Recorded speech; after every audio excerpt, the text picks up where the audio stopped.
Welcome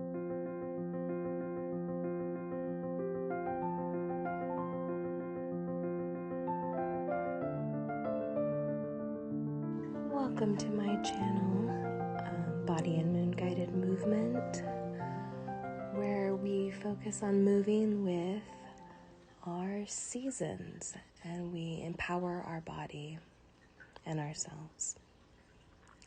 It is winter, and we've got this beautiful fireplace in front of us that we're going to watch burn as we take some long, deep breaths in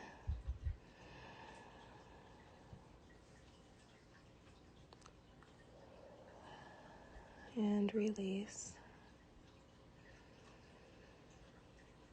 and in again, and release.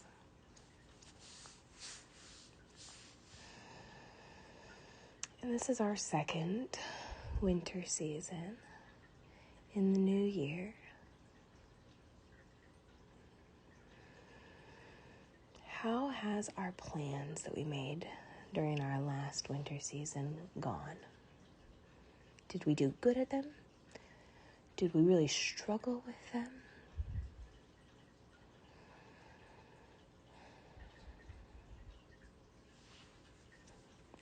Did we completely fall off the path? No shame. No beating yourself up. Hand on heart. Breathe it out. Breathe out the disappointment, the anger, the frustration, and not doing what you wanted to do, and let it go into the fire and burn up. Because you still did something. Maybe only for the first couple of days, but you still did something. And we're not going to beat ourselves up, because it's a journey. It's a cycle.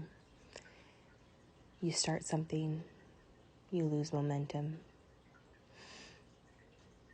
and then you start again. You're going to have low days. If you stuck it out until winter and then you kind of puttered out, guess what? Winter is meant to be slow. Winter is not meant to run around and be full throttle. And if you planned it to be that way, then you don't understand the purpose of the seasons yet. And that's okay. We're going to work on learning them together. Nice deep breath in.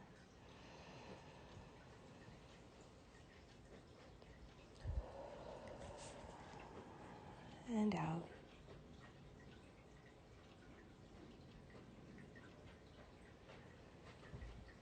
And in and out. And I don't know.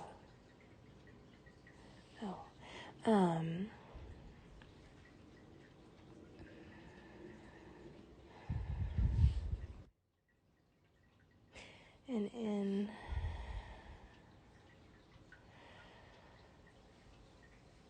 and out.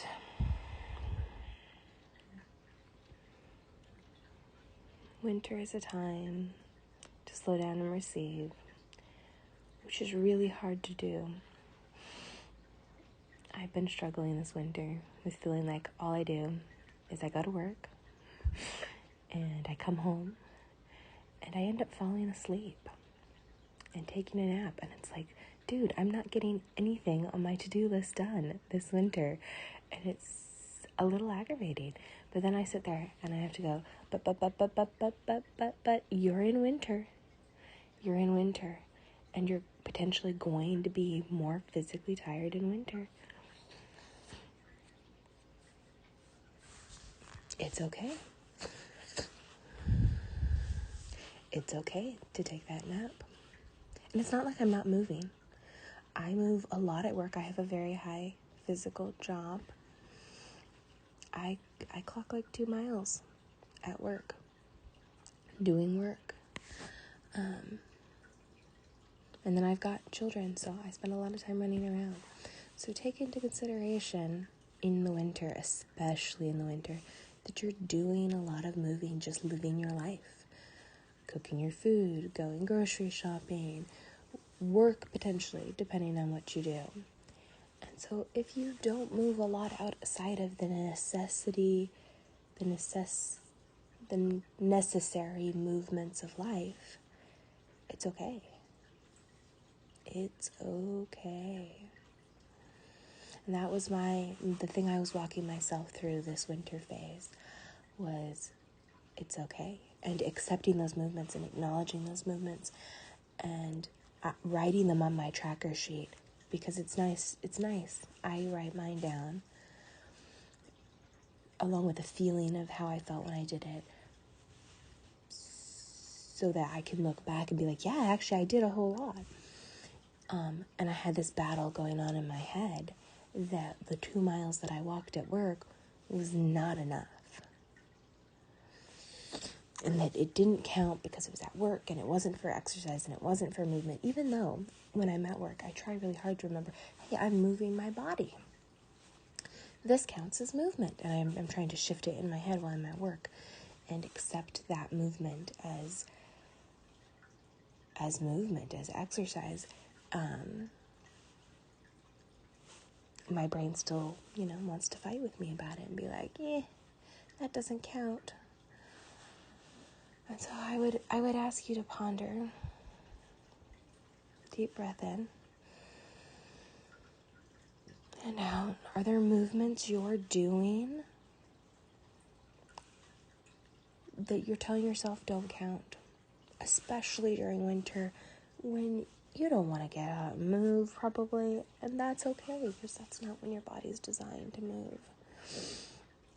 It's okay to let the little movement that you do for the necessities of life count. Because we're headed to spring, and you're going to want to start moving again, and into summer and fall.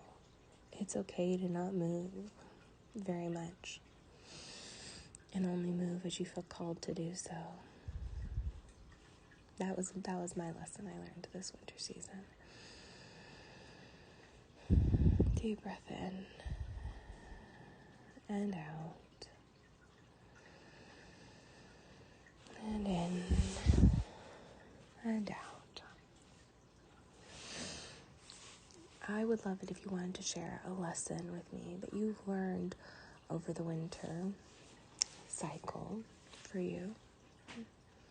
Leave me a comment. And then also take those lessons that we talked about back at the beginning and figure out how you can add them in to this coming summer and spring and fall, which I totally didn't say those in the right order. And make this coming season better than last season. It's a cycle. We're at the bottom of the cycle, and the winter propels us into greater movement and greater improvement if we will truly take the time to breathe, contemplate, not beat ourselves up for not doing as well as we wanted or for being really slow now, and push on over into this is what I didn't do well, but this is what I did well. And okay, I didn't do well at this because of these factors. Let's change the plan moving forward into this next spring, and we can do better. It's the beauty of our cycle and the beauty of winter, and kind of the beauty of the fireplace, to tie it back to this beautiful thing we're staring at right now, that it has a cycle of life too. You could say spring is when you first throw the logs onto that fire that is just nothing but coals. And it hasn't immediately caught, and it takes a little bit to catch. And then summer is your full burn when you've got all the roaring, crackling, beautiful flames eating up that wood you put on it. And then fall is when it's beginning to die down and you've got very few, you're starting to go towards no flames and just coals.